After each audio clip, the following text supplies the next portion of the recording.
যে ছবিটা আছে এই মামলাটা করা হয়েছে 7ই সেপ্টেম্বর হাতিরঝিল থানায়। আপনারা মনে রাখবেন যে জুলাইয়ের ঘটনা এবং মামলাটি করেছেন লাকি আক্তার, শহীদ ইসমাইলের স্ত্রী, তিনি এই মামলাটি করেছেন। মামলাটি রুজু করা হয়েছে 7ই সেপ্টেম্বর হাতিরঝিল থানায়। 51 জন আসামিকে উল্লেখ করেছে। এর মানে আসামি 17 জনের নাম ধরে, যেখানে আসাদুজ্জামান কামাল সাবেক স্বরাষ্ট্রমন্ত্রী থেকে শুরু করে ডিএমপির পুলিশ কমিশনার অনেককে মামলা আসামি রেখে আরো অজ্ঞাতনামা আসামি থেকে শুরু করে 51 জনকে এই মামলা আসামি রাখা হয়েছে, যেটি করা হয়েছে 17ই সেপ্টেম্বর হাতিরঝিল থানায় এবং এখানে তাদের নাম আছে। তো 17ই সেপ্টেম্বর 2024 থেকে আপনার 17ই জানুয়ারি 2024, এর মানে অক্টোবর, নভেম্বর, ডিসেম্বর, জানুয়ারি, অলমোস্ট 4 মাসের বেশি সময় ধরে এই থানা অথবা আন্তর্জাতিক অপরাধ ট্রাইব্যুনাল একজন আসামিকেও গ্রেপ্তারও করে নাই, গ্রেপ্তারের জন্য চেষ্টাও করে নাই। কিন্তু আমাদের এই ঢাকা বিশ্ববিদ্যালয়ের ছোট ভাই ইব্রাহিম মাহমুদ, সে একটি পোস্ট সেদিনকে নিয়ে আসে, যেই পোস্টটা প্রচুর ভাইরাল হয়ে যায়। পোস্টটাতে দেখা যায় যে রিক্সা চালক ইসমাইল তিনি গুলিবিদ্ধ হয়ে ডেল্টা হসপিটালের সিঁড়িতে পড়ে থাকেন এবং তিনি চিকিৎসা নিতে চাইলেও ডেল্টা হসপিটাল কর্তৃপক্ষ, তার দারোয়ান এবং চিকিৎসকরা তাকে চিকিৎসা নিতে দেন নাই অথবা তাকে সাহায্য করে নাই, এমন মর্মে একটি ছবি প্রচুর ভাইরাল হয়ে যায়। এবং এই ছবিটা ভাইরাল হওয়ার পরের দিনই আপনারা জানেন যে ডাক্তার সাদিকে গ্রেপ্তার করা হয় এবং এই হসপিটালের আরও 4 জনকে গ্রেপ্তার করা হয়। এখানে আপনাদেরকে কয়েকটা নিউজ কারেক্ট করা দরকার। প্রথমত আপনাদেরকে জানাই যে এই ছবিটা ইব্রাহিমের পোস্ট মারফত পুরো ফেসবুকে ছেয়ে গেছে। এই ছবিটা মূলত শহীদ ইসমাইলকে হত্যা করার 1 ঘন্টা পরের ছবি। আপনারা যদি কোনো ফরেন্সিক এক্সপার্টকে নিয়ে আপনারা তার হেল্প নিতে চান, তাদেরকে জিজ্ঞেস করেন। এই ছবিটা হলো 1 ঘন্টা পরের ছবি, যেইটা সিঁড়িতে পড়ে আছে। তাহলে মূল ঘটনাটা কি হয়েছিল একটু একটু করে আপনাদেরকে আমরা জানাতে চাই। এজাহারে বলা হয়েছে শহীদ ইসমাইল একজন রিক্সা চালক। প্রথমত তার স্ত্রী বলছেন যে তিনি রিক্সা চালক নন, তিনি ওইখানে সেদিন, এবং তিনি একটা বাড়ির সিকিউরিটি গার্ড। তিনি সেই আন্দোলনে জুমার নামাজের পরে ওখানে দাঁড়িয়ে দেখছিলেন কি হচ্ছিল, হয়তো অংশগ্রহণ করেছেন অথবা করেন নাই, কিন্তু তিনি ওখানে দাঁড়িয়ে দেখছিলেন কি হচ্ছিল। এরপরে তিনি গুলিবিদ্ধ হন। আপনাদেরকে ইন্টারেস্টিং ব্যাপার হচ্ছে, প্রথম যে ইজহার, এই ইজহার তার স্ত্রীর তরফে বলা হচ্ছে যে গুলি লাগার সাথে সাথেই আমার স্বামী গুলিবিদ্ধ হয় এবং ঘটনাস্থলে মৃত্যুবরণ করে। এবং আপনাদেরকে বলি, ঘটনাস্থল কিন্তু ডেল্টা হসপিটালের সিঁড়ি না, ঘটনাস্থল হচ্ছে সিঁড়ির সামনের ফুটপাত। কারণ ডেল্টা হসপিটালের সিঁড়ির সামনের ফুটপাতে তারপরেও রক্ত লেগেছিল, সেই রক্ত লাগা ছবি আমাদের কাছে আছে। এর মানে তাকে প্রথমত গুলিবিদ্ধ হন তিনি ডেল্টা হসপিটালের সিঁড়িতে। এরপরে যেটা বলা হচ্ছে, খেয়াল করেন, প্রথমে যারে বলা হচ্ছে তিনি ওখানেই গুলিবিদ্ধ হন এবং সাথে সাথে তিনি মারা যান। তাহলে তার স্ত্রী বলছে যে তিনি সাথে সাথে মারা যান। তাহলে একজন নিহত ব্যক্তি কিভাবে সিঁড়ি বেয়ে সেই হসপিটালে যেতে পারে এবং তাকে চিকিৎসা অবহেলা করা যেতে পারে?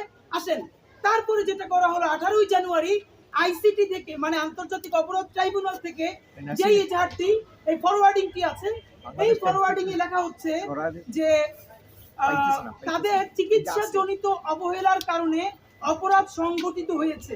এবং এখানে আরো বিস্তারিত বলা হয়েছে যে তার লাশ প্রবেশ পথের সিঁড়িতে পড়েছিল, হাসপাতালে চিকিৎসার জন্য তাকে নিয়ে গেল। খেয়াল করবেন, তার স্ত্রী বলছে যেখানে গুলি লেগেছে তিনি ঘটনাস্থলে নিহত হন। আর এই জানুয়ারিতে এসে আইসিটি, মানে আন্তর্জাতিক অপরাধ ট্রাইব্যুনাল, তারা গল্প বলছে যে হাসপাতালে চিকিৎসার জন্য তাকে নিয়ে গেল, তাকে কোনো প্রকার চিকিৎসা প্রদান করা হয় নাই, পরবর্তীতে সে বিনা চিকিৎসায় মৃত্যুবরণ করে। মানে অদ্ভুত ব্যাপার, গত 5 মাসেও তারা এটা জানতে পারে নাই। এবং যেই পোস্টটা ভাইরাল হলো, একদিনের মধ্যে তারা জেনে ফেললো যে হাসপাতালেও তাকে নিয়ে যাওয়া হয়েছে এবং তিনি চিকিৎসা পান নাই। আরো ইন্টারেস্টিং বলি, আমাদের কাছে ভিডিও আছে, আপনারা চাইলে পরে নিতে পারবেন, যেটা আমরা গতকালকে বিজ্ঞ আদালতে আমরা দেখিয়েছি। যে ভিডিওটা হচ্ছে যখনই তাকে গুলি করা হয়, ডেল্টা হসপিটালের ডাক্তার সাদি সহ আরো 3-4 জন স্টাফ দৌড়ে তাকে ফুটপাতে ধরতে যায় এবং তাকে টেনে সিঁড়ি পর্যন্ত নিয়ে আসে এবং তখনই তার মস্তিষ্ক মাথা থেকে বেয়ে বেয়ে পড়ছে। এই যখন টেনে তাকে সিঁড়ি পর্যন্ত নিয়ে এসেছে, এর মধ্যে তাকে আবার নতুন করে ফায়ার করা হয়। যখনই ফায়ার করা হয় তখন ডেল্টা হসপিটালের কর্তৃপক্ষ বিল্ডিং এর ভিতর থেকে বলছে তোমরা তাড়াতাড়ি ভিতরে চলে আসো, এবং তারা রক্তমাখা শরীর নিয়ে তাড়াতাড়ি তারপর ডেল্টা হসপিটালের মধ্যে ঢুকে যায়। এবার আপনারা আমাকে বলেন যে একজন গুলি খাওয়া মানুষকে ডাক্তার সাদি তখন চিকিৎসারত অবস্থায় ছিল ইমার্জেন্সিতে, তিনি এবং আরো স্টাফরা দৌড়ে গেল ফুটপাতে তাকে তুলে নিয়ে আসার জন্য। যদিও ওটা তাদের মানবিক জায়গা ছিল, মেডিকেল ইথিক্সে সে বাধ্য না যে ফুটপাত থেকে টেনে এনে তারপরে চিকিৎসা করবে, এরপরে তারা গেল। এরপরে যখন আবার গুলি করা হলো, সেই গুলির শব্দ আছে, আমাদের কাছে ভিডিও আছে, আপনারা চাইলে দেখতে পারবেন, যেটা আমরা গতকালকে আদালতে দেখিয়েছি। এরপরে তারা ভিতরে চলে যায়, তারপরে তো সে ওখানে মরেই যায়। তো আমাদের যেটা দুটো প্রশ্ন খেয়াল করেন, এই প্রসিকিউশন 17 জন আসামির কথা বলা হয়েছে, হাতিরঝিল মামলা, হাতিরঝিলে যে মামলা হয়েছে, এই 17 জনের একজনও গ্রেফতার করতে পারে নাই পুলিশ কিংবা আইসিটি। অথচ বাকি যে অজ্ঞাতনামা আসামি দেওয়া হয়েছে, সেই অজ্ঞাতনামা আসামি হিসেবে বাকি 5 জন, মানে ডাক্তার সাদি যিনি নিজে চিকিৎসা দিতে গিয়েছেন এবং তার সাথে অন্যান্যদেরকে দিয়ে তাদেরকে গ্রেফতার করা হলো। আরো তামাশার ব্যাপার হলো, যেদিন তাকে হসপিটাল থেকে গ্রেফতার করা হয় সেদিনও ডাক্তার সাদি চিকিৎসারত অবস্থায় ছিলেন ডেল্টা হসপিটালে। এবং এখানে সব থেকে মিথ্যাচারটা কি হয়েছে আপনারা অবাক হবেন। হসপিটাল কর্তৃপক্ষকে গিয়ে বলা হয় যে আমরা শুধু এটার একটা তদন্ত করব, আপনাদের এখান থেকে আমরা এই 2-3 জনকে একটু আমাদের হাতিরঝিল থানায় নিয়ে যেতে চাই। তারা নিয়ে গেছেন, এরপরে তাদেরকে জিজ্ঞাসাবাদ করে ছেড়ে দিবে। স্যার নিজে ছিলেন, যিনি ডেল্টা হসপিটালের ডিরেক্টর, রাত 3টার সময় হাতিরঝিল থানা থেকে বলেছে স্যার ফজরের শহর আমাদের ওসি সাহেব আসবেন, তিনি আরেকটু ইন্টারোগেট করেই বাসায় পৌঁছে দেবেন, আপনারা প্লিজ আর কষ্ট করে থাকবেন না, আপনার বাসায় চলে যান। এই মিথ্যা কথাও যদি বলা না হয় তাহলেও তাদেরকে থানায় নিতে পারতো না, মানে আদালতে পাঠাতে পারতো না। আমরা ফজরের পর তাদেরকে গিয়ে ওখানে আমরা স্টেপ নিতাম। অথচ তাদেরকে বাসায় পাঠিয়ে দিয়ে হাতিরঝিল থানা সন্ধ্যার পর ফজরের পরে তাদেরকে চালান দিয়ে দিয়েছে। এই হলো প্রথম মিথ্যাচার। দ্বিতীয় মিথ্যাচারের একটা নমুনা আপনাদেরকে বলি, এটা অনেকে একটু কষ্ট পাবেন। সেটা হলো, ইতিমধ্যে দেখেছেন এই আন্দোলনের অত্যন্ত গুরুত্বপূর্ণ স্টেক হোল্ডার কয়েকজন অনলাইন অ্যাক্টিভিস্ট, তারা তানভীর হোসেন জোহা, যিনি এই আইসিটির একজন প্রসিকিউটর, তার ব্যাপারে বলেছেন যে আপনারা আপাতত তার বিরুদ্ধে কোনো স্টেপ নিয়েন না, কারণ তিনি বর্তমান এই মানে ফরেন্সিক এক্সপার্ট হিসেবে বা সাইবার সিকিউরিটি এক্সপার্ট হিসেবে সরকারকে সাহায্য করছেন। বিকজ তার ব্যাপারে শুধু বলি, আমাদের কাছে অনেকগুলো প্রমাণ আছে। এই তানভীর হোসেন জোহা খুনি ফ্যাসিস্ট শেখ হাসিনার আমলে অনেক মানুষকে শুধু গ্রেপ্তারই করে নাই, তাদেরকে অনলাইন কমেন্ট দেখে তাদের আইডি খুঁজে বের করে তাদের বাড়ি থেকে গিয়ে গ্রেপ্তার করেছে এবং এই তানভীর হোসেন জোহা তাদেরকে সহযোগিতা করেছে। এখন তানভীর হোসেন জোহা বলবার চেষ্টা করছে যে বাংলাদেশ ব্যাংকে যখন একটা ঝামেলা হলো, এইটার বিরুদ্ধে সে একটা টকশোতে কথা বলেছে, তাই শেখ হাসিনা তাকে গুম করেছে, সেই গুম করে তারপরে তাকে দিয়ে এই কাজগুলো করিয়েছে। আপনারা এখানে অনেক সাংবাদিক আছেন, আপনাদেরকে সঠিক নিউজ করার কারণে অনেকের তো চাকরি চলে গেছে, কয়জন তার বিবেক বন্ধ করে দিয়েছে। অনেকেই তো বাংলাদেশ ছেড়ে আমেরিকা, ইংল্যান্ড, অস্ট্রেলিয়ায় চলে গেছে, অনেকে কৃষিকাজ পর্যন্ত নিয়েছে। তো এই ভয় যে দেখায়, এর মানে তানভীর হোসেন জোহা নিশ্চয়ই এতটা অপরাধে সংযুক্ত আছেন যার এখন জেলে থাকার কথা। আর সে জেলে না থেকে যেই মানুষগুলো ট্রিটমেন্ট নিতে গেছে তাদের বিরুদ্ধে সে মামলা করে। শুধু মামলাই করেন, আপনারা জানেন প্রসিকিউটরের থাকার কথা আদালতে।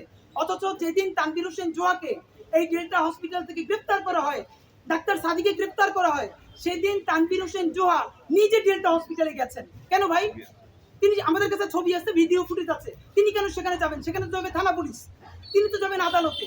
এবং সব থেকে তামাশার ব্যাপার আপনাদেরকে বলি, সেটা হলো তবু গ্রেপ্তার হয়ে গেল, অনলাইনে সবাই সরব হলো, এবং দেখেন কি বদমাইশি, 302 ধারায় এই মামলাটা করা হয়েছে। অজ্ঞাতনামা আসামি তাদেরকে দেওয়া হয়েছে 302 ধারা। আপনারা জানেন বাংলাদেশের দণ্ডবিধিতে 302 ধারা অজামিনযোগ্য অপরাধ, এবং এটা প্রমাণিত হলে তাদের যাবজ্জীবন কারাদণ্ড হবে। তো মৃত্যুদণ্ড হবে অথবা যাবজ্জীবন কারাদণ্ড হবে। 302 ধারায় তাদেরকে মামলা দেওয়া হয়েছে।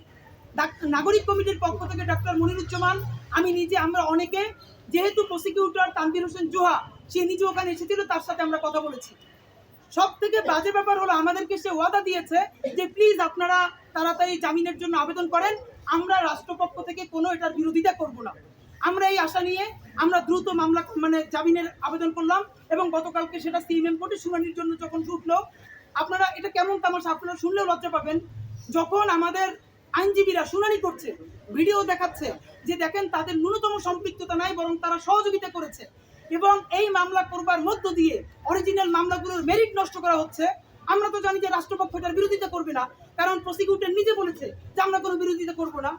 অবাক করার ব্যাপার, সেখানে পুলিশ এবং প্রসিকিউশনের পক্ষ থেকে আমাদের জামিনের বিরোধিতা করা হলো, এবং এতটাই তীব্রভাবে বিরোধিতা করা হলো যে আদালত আমাদেরকে জামিন না দিয়ে আবার পর্যবেক্ষণের জন্য রাখলেন।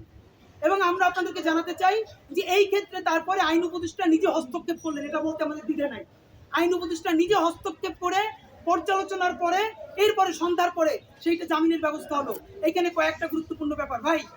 আজকে ডাক্তার সাদি না হয়ে যদি কোনো রিক্সা চালক, যদি কোনো সাংবাদিক, যদি কোনো শিক্ষক অথবা এই জুলাই আন্দোলনের একজন মুখ এইরকম মিথ্যা মামলায় ৩০২ ধারার মামলা আসামি হয়ে জেলে যেতেন, আমরা জানি আমাদের ডাক্তার বন্ধুরা তাদের পক্ষে হয়তো দাঁড়াতেন না। সমস্ত ডাক্তাররা এক হয়ে গেছে, আমরা এক হয়ে গেছি। আজকে যদি ডাক্তার সাদি ডাক্তার না হয়ে অন্য কেউ হতেন, তাহলে কি এরকম সবাই একতাবদ্ধ হতো? আমরা বিশ্বাস করি না বাংলাদেশের মানুষ এত ভালো না, এত সবাই গিয়ে থাকতো না। দ্বিতীয়ত, অনেকে বলছেন যে অনলাইন অ্যাক্টিভিস্ট তারা এটা দেখভাল করেছেন, আইন উপদেষ্টা নিজে দেখভাল করেছেন। ডাক্তার সাদি ডাক্তার বলে, ডাক্তার সাদিরা রাজধানীতে আছেন বলে এবং তাদের পক্ষে তাদের হসপিটাল কাজ করছে বলে ভালো আইনজীবী ধরা গেছে, আইন উপদেষ্টাকে সাথে সাথে রিচ করা গেছে। তাহলে আর বাকি যত মিথ্যা মামলা হচ্ছে তারা আইন উপদেষ্টাকে কোথায় পাবেন? তারাই হসপিটাল কর্তৃপক্ষকে কোথায় পাবেন? অথবা ন্যূনতম কথা বলার জন্য তারা ইনকিলাব মঞ্চকে কোথায় পাবেন? আপনারা জানেন যে এই খুনি ফ্যাসিস্ট বদমাইশগুলো এই আসামি হয়েছে, তাদের মামলাগুলোর মেরিট নষ্ট করে দেওয়ার জন্য অত্যন্ত পরিকল্পিতভাবে এইরকম বাজে কিছু মামলা করে দেওয়া হচ্ছে, যাতে সমস্ত মামলাগুলোর মেরিট নষ্ট হয়ে যায়, যাতে 1 বছর 2 বছর পরে প্রতিষ্ঠা করা যায় যে আইসিটিতে যতগুলো মামলা হয়েছে সব মামলাগুলো ভুয়া এবং মিথ্যা। এবং পুরো বাংলাদেশকে যেন এই বর্তমান সরকার এবং আইসিটির উপরে আস্থাহীন করে তোলা যায়। সুতরাং আমরা প্রথম দাবি জানাচ্ছি, আপনারা জানেন, আমরা যদি আরো কিছুক্ষণ থাকি তাহলে ডাক্তার সাদি এবং অন্যান্য গ্রেপ্তারকৃত যারা যারা জেল থেকে বের হয়েছেন তারাও এসে আমাদের সাথে সংযুক্ত হবেন। কিন্তু আপনাদের তরফে আমরা প্রথম দাবি জানাতে চাই, এত বড় মিথ্যা মামলা ৩০২ ধারার, যেখানে এই 5 জনকে আসামি করা হয়েছে, ডাক্তার সাদি সহ আরো 4 জন, অনতি বিলম্বে এই মামলা থেকে তাদের নাম প্রত্যাহার করতে হবে। এবং তারা নিজেরা কোনো আবেদন করতে পারবেন না, কারণ বলা হচ্ছে তার পরিবার কেন আবেদন করে নাই।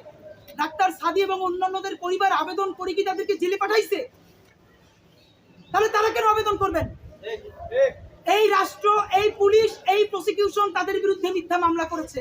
সুতরাং এখন কাজ হলো তারা যত ফর্মালিটিস আছে মেনটেন করে তাদের নাম এই মামলা থেকে প্রত্যাহার করবেন। এটা আমাদের প্রথম দাবি।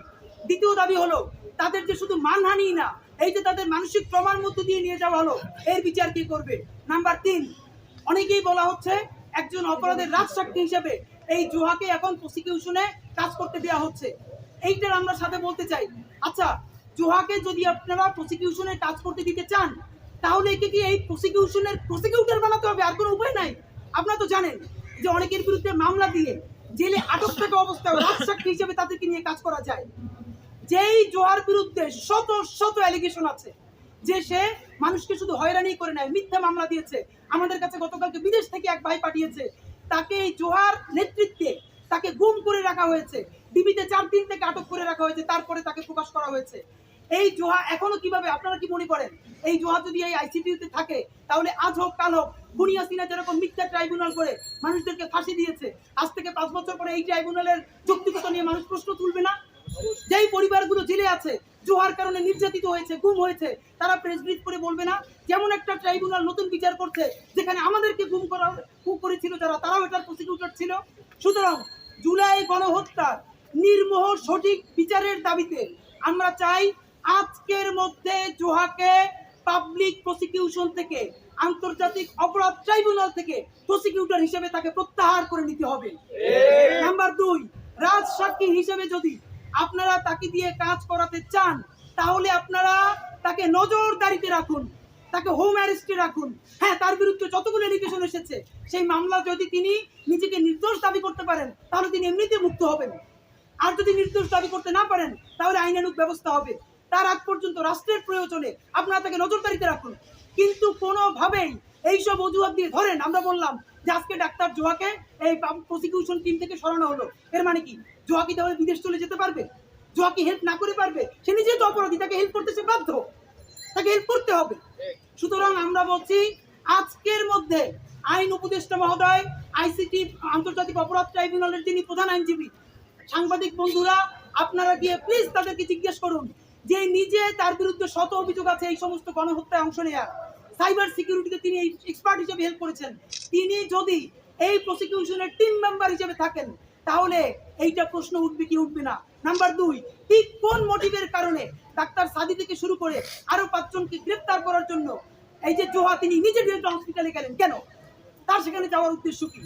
এর মাধ্যমে আমরা আপনাদেরকে জানাতে চাই অনেক ষড়যন্ত্র করে মামলাগুলোর মেরিট নষ্ট করা হচ্ছে। সুতরাং এবং এখন পর্যন্ত আন্তর্জাতিক অপরাধ ট্রাইব্যুনালের উল্লেখযোগ্য কোনো কাজ আমরা দেখতে পারি নাই। আমি নাম বলবো না, একজনের কথা বলছি, যিনি এই আন্তর্জাতিক অপরাধ ট্রাইব্যুনালের একজন প্রসিকিউটর। তিনি আমাকে বলেছেন আমাদের সাথে যা পুলিশ দেওয়া হয়েছে এর চেয়ে 7 বছরের বৃদ্ধ মানুষের শক্তি বেশি, একটা ধ্বজভঙ্গ ফোর্স তাদেরকে দেওয়া হয়েছে, তারা কোনো ভালো করে কাজ করতে পারছেন না। সুতরাং বাংলাদেশের জুলাই গণহত্যার বিচারের স্বার্থে, বাংলাদেশের ইনসাফ এবং স্বাধীনতা রক্ষার স্বার্থে অতি দ্রুত আন্তর্জাতিক অপরাধ ট্রাইব্যুনালকে সমস্ত ধরনের কলঙ্ক মুক্ত করতে হবে। এই মামলা থেকে ডাক্তার সাদি সহ আমাদের দারোয়ান ভাই এবং অন্যান্য যারা গ্রেপ্তার তাদের সকলের নাম প্রত্যাহার করতে হবে। আন্তর্জাতিক অপরাধ ট্রাইব্যুনালকে শতভাগ কলঙ্ক মুক্ত করে নতুন করে একে অ্যাকশনে আনতে হবে। এবং আপনাদের মাধ্যমে আমরা জানতে চাই এই কাজগুলো যারা করেছে অনতিবিলম্বে তাদেরকেও খুঁজে কেন এরকম মিথ্যে মামলা দেওয়া হলো তাদের বিরুদ্ধে ব্যবস্থা গ্রহণ করতে হবে। এ পর্যন্ত আমরা এজাহার রেখেছি, আপনারা এখান থেকে নিতে পারবেন, কোনো প্রশ্ন থাকলে জিজ্ঞেস করতে পারেন।